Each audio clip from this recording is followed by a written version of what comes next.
Con la venia, señor presidente, señores diputados, señor ministro, sean mis primeras palabras de gratitud porque haya elegido usted fecha tan señalada como la de hoy para esta su primera comparecencia en el año de nuestro Señor del 2024.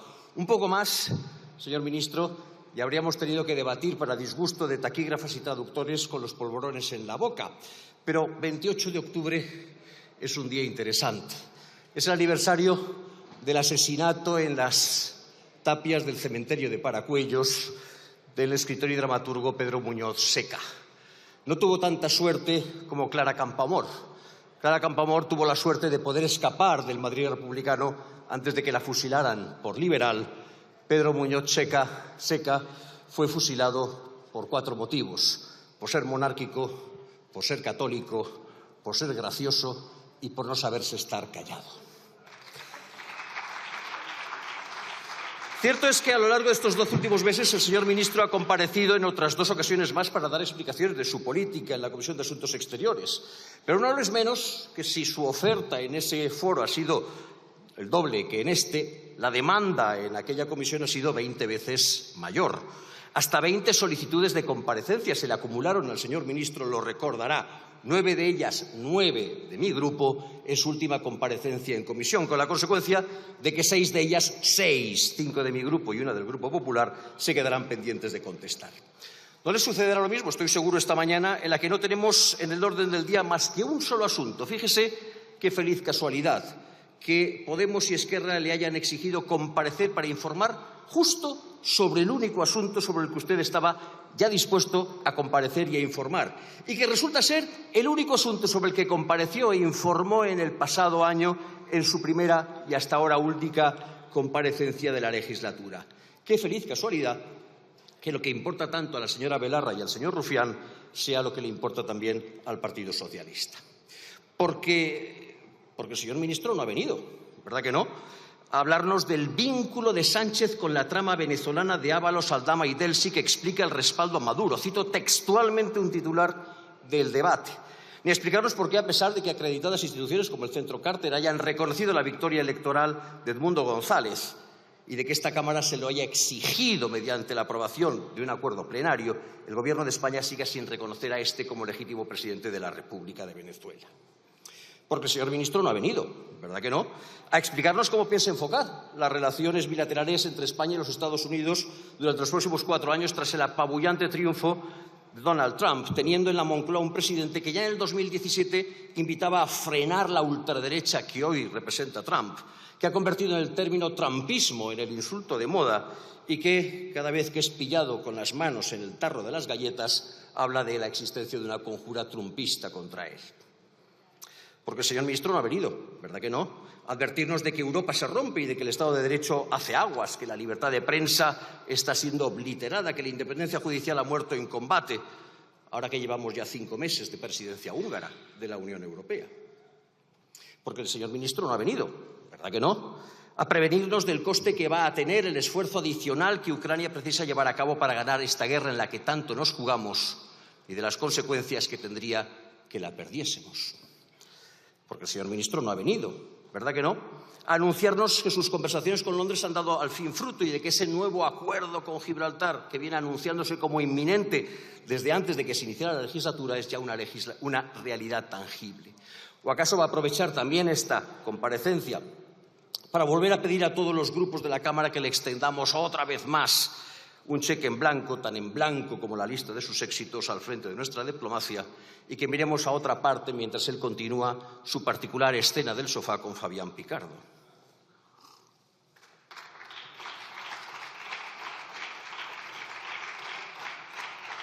Porque el ministro no ha venido, ¿verdad que no?, a tranquilizarnos ante la noticia, cito textualmente el periódico de Ceuta, de que cerca de 100 asociaciones marroquíes se han reunido para constituir el denominado Comité para la Liberación de Ceuta y Melilla, con el objeto de revivir las reivindicaciones históricas de Marruecos sobre las 2 ciudades españolas, marcando un nuevo desafío en las relaciones entre España y Marruecos. Porque el señor ministro no ha venido, ¿verdad que no?, a explicarnos cuáles han sido sus gestiones cerca de los gobiernos amigos para recabar de ellos la ayuda humanitaria que necesitan las localidades valencianas afectadas por la Dana, ni para explicarnos cómo es que la ofrecida por países como Francia, como El Salvador o como Hungría han sido olímpicamente despreciadas mientras los valencianos seguían sepultados debajo del fango. Y ya puestos a preguntar, el ministro no ha venido, ¿verdad que no?, a contarle a esta Cámara cómo es posible que su ministerio concediese al patrocinador oficial del PSOE, Víctor de Aldama, la condición de cónsul honorario de Georgia en Zamora. ¿Sabe usted cuántos georgianos viven en Zamora? 17.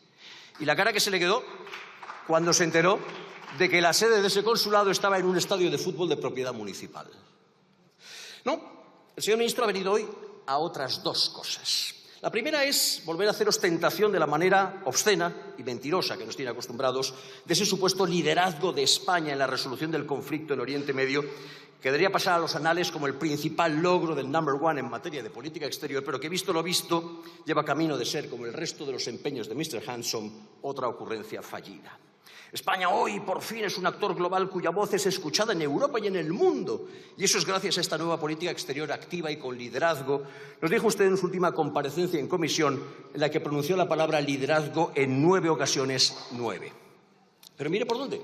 Su jugada maestra de reconocer el Estado palestino, días después de que lo hiciesen Barbados, Jamaica, Bahamas y Trinidad y Tobago, que es un solo Estado, no dos, no ha sido seguida sino por Irlanda, Noruega, Eslovenia y Armenia, lugares preciosos, pero cuya relevancia internacional pues no es la de Gran Bretaña, Francia, Italia o Alemania, países que siguen sin reconocer el Estado palestino.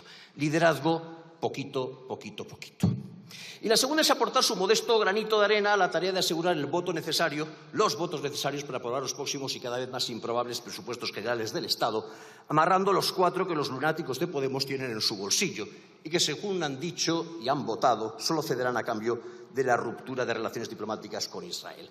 Genial ideaca, que de implementarse nos situaría en la alegre compañía de Somalia, Afganistán, Libia o Corea del Norte, cualificados representantes de la escasa docena de dictaduras, estados fallidos o regímenes teocráticos que nunca han reconocido a Israel, que a buen seguro hará más miserable todavía la existencia de los empresarios que durante la última década han conseguido que las exportaciones españolas hacia Israel se duplicaran hasta alcanzar los 2.159 millones de euros y que con un poquito de suerte le ayudará a usted a ingresar en ese libro de oro del antisemitismo global en el que ya están muchos de sus miembros de bancada azul.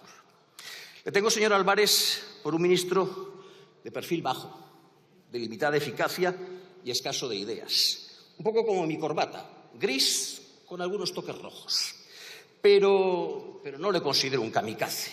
Así que no cuento entre mis previsiones como que usted acabe accediendo a la exigencia de Podemos, que además de afectar a nuestra imagen internacional, contribuiría en nada a la solución del conflicto. Pero no descarto que sienta usted la tentación de contentar a la señora Belarra y a su alegre muchachada con una serie de concesiones, con un rosario de gestos que a la postre acabarán siendo tan letales como lo que le están pidiendo. Así que, aunque no me las va a aceptar, déjeme que le dé al menos 4 consejos. 1, no persevere en la hipocresía de mantener su embargo de armas a Israel.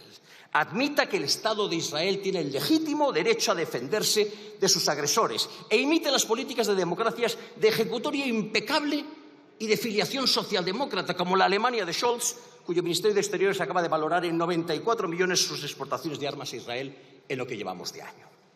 No se sume al coro de quienes se alborozan por la noticia de que la Corte Penal Internacional ha dictado órdenes de detención por presuntos crímenes de guerra y de lesa humanidad contra el primer ministro Benjamin Netanyahu y el ministro de Defensa Gallant.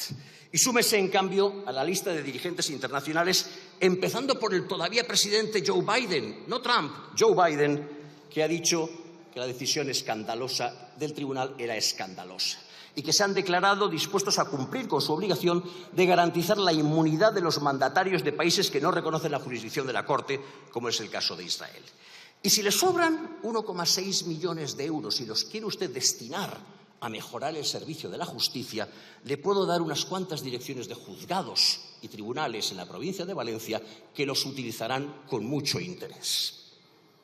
Alégrese de que, neutralizada en buena medida la amenaza de Hezbolá, Israel y el Líbano hayan suscrito un acuerdo de alto el fuego con voluntad de convertirse en un cese permanente de las hostilidades, que permita la pronta retirada de las fuerzas israelíes, la gradual recuperación de su soberanía sobre sus fronteras y el retorno a sus hogares de los desplazados a uno y a otro lado de la línea de fuego. Y adopte de una vez por todas una posición más valiente o al menos mínimamente decorosa en torno al régimen asesino de los ayatolás en Irán, que solo el pasado año ejecutó a 813 personas, datos de Amnistía Internacional, varias de ellas menores, muchas de ellas en público, la inmensa mayoría de ellas por motivos políticos, que el pasado día 2 de octubre disparó 200 misiles balísticos sobre Israel, termino, señor presidente, y que mantiene en su poder y amenaza con utilizar otros 1000 más. En suma, trate, señor ministro, de conducir la política exterior de este país con ese mínimo de decoro que ya hemos desistido de encontrar en la dirección de nuestra política interior. Y ahórrenos el mal trago de sentir, una vez traspasamos las fronteras de nuestro país, la profunda sensación de náusea que sentimos cada vez que abrimos el periódico, entramos en este hemiciclo o escuchamos al presidente del Gobierno. Muchas gracias. Gracias. ¿Qué tiempos más fascinantes que nos está tocando vivir? Sobre todo en este Parlamento. La sesión de esta mañana ha empezado con un diputado supuestamente fascista, mi buen amigo Juanjo Izcorbe, defendiendo la libertad de expresión, la libertad de cátedra y el derecho de asociación, y con 8 grupos parlamentarios supuestamente progresistas abogando por la limitación de esos 3 derechos, del derecho de libertad de expresión, de asociación y de fundación. La sesión ha continuado con un diputado del BNG protestando por los dobles estándares que teníamos en relación con la comunidad internacional en un discurso de 10 minutos en el que no ha mencionado ni una sola vez la palabra Irán y en el que no ha mencionado ni una sola vez que al mismo tiempo que la Corte Penal Internacional exigía el procesamiento de 2 dirigentes israelíes, exigía también el procesamiento de 3 dirigentes de Hamás, aunque quizás no los ha mencionado porque la Corte se ha esperado a procesarlos a que estuviesen los 3 muertos. Pero, como decía Sinatra, the first is yet to come. Ahora van a asistir a ustedes al espectáculo de ver a un diputado supuestamente nazi, que va a defender el derecho del pueblo judío a existir, el derecho del Estado de Israel a defenderse y el derecho de que ambas cosas sucedan sobre fronteras ciertas, estables y seguras, frente a unos supuestos demócratas a los que les gustaría que nuestra política exterior se pareciese más a la de Irán, a la de Yemen, a la de Afganistán o a la de Libia. Cosas veredes, amigo Sancho. Cosas veredes. El portavoz de Esquerra Republicana ha mencionado a Jean Jaurès, el líder del partido, el fundador de la SFIO, el precedente del Partido Socialista francés, que en paz descanse y que Dios tenga en su gloria. ¿Sabe por qué se hizo famoso Jaurès en torno al cambio de siglo? Por defender la reapertura del caso Dreyfus. Los que no hablamos francés decimos Dreyfus, ¿vale? Por defender la reapertura del caso Dreyfus, del episodio de antisemitismo que marcó un antes y un después en la historia de Francia y en la historia también, por supuesto, del antisemitismo. Eran tiempos en los que la izquierda se posicionaba claramente en contra del antisemitismo y no con la boca pequeña como sucede en estos momentos. No con la boca pequeña como sucede en estos momentos. El señor ministro ha dicho una cosa que me gustaría discutirle. Ha dicho, no hay que mezclar. Una cosa es Israel, el Estado de Israel, otra cosa es el gobierno de Israel, otra cosa es el pueblo israelí, una cosa es Palestina, otra cosa es la Autoridad Nacional Palestina, otra cosa es Hamás. No, señor ministro, no. Una cosa es el pueblo palestino, otra cosa es la Autoridad Nacional Palestina y otra cosa es Hamás. Y creo que hay un profundo divorcio entre una cosa y otra, porque Palestina y particularmente Gaza no son estados democráticos. Israel sí que lo es la única democracia de la región. Y por lo tanto, el pueblo israelí está representado por el gobierno de Israel y está encarnado en el Estado de Israel. Y cuando se atacan las políticas del Estado de Israel, cuando se ataca el derecho de Israel a existir, cuando se ataca el derecho de Israel a defenderse, cuando se ataca el derecho de Israel a tener unas fronteras justas y pacíficas y seguras, se está atacando el derecho del pueblo israelí, por ende el derecho del pueblo judío a existir. Se preocupan ustedes del antisemitismo, pero fíjense, nadie es culpable. Según el Ministerio de la Diáspora israelí, noticia de esta semana que reproduce hoy el debate, España ocupa la segunda posición en el ranking de antisemitismo digital en Europa. 1,3 millones de registros digitales en el año que llevamos en curso, predicando el antisemitismo en las redes. Solo después de Gran Bretaña y ligeramente por delante de Francia, aunque, si me permiten el dato, en Gran Bretaña hay 312.000 judíos, en Francia 440.000 judíos y en España apenas viven 13.000 judíos. Antisemitismo sin judíos y sin responsables, porque aquí nadie promueve el antisemitismo. Aquí criticamos las políticas de Israel, pero no promovemos el antisemitismo. Pues mire, alguien tiene que tener alguna responsabilidad en este crecimiento del antisemitismo y desde luego este Congreso tiene una doble responsabilidad, por acción y por omisión, porque aquí cuando se habla de delitos de odio, aquí cuando se habla de acoso en las redes, nadie menciona esos 1,3 millones de tweets defendiendo el antisemitismo en este país que constituyen una vergüenza. Termino. El señor ministro me ha hecho dos preguntas y responderé a ambas dos. Me ha pedido una palabra de apoyo al Tribunal Internacional de Justicia, repito, al tribunal que ha procesado a 2 dirigentes democráticos de Israel y a 3 dirigentes muertos de Hamás. Ya está, la acabo de pronunciar. Y el señor ministro también me ha preguntado qué es lo que opino sobre la misión de nuestro ejército en Finul. Pues mire, señor ministro, yo le responderé con una de las citas del credo legionario. A la voz de a mí la legión, sea donde sea, acudirán todos y con razón o sin ella defenderán al legionario que pida auxilio. Esa es la máxima que yo aplico cada vez que me preguntan lo que pienso sobre las misiones de nuestro ejército dentro o fuera de nuestras fronteras. Muchas gracias.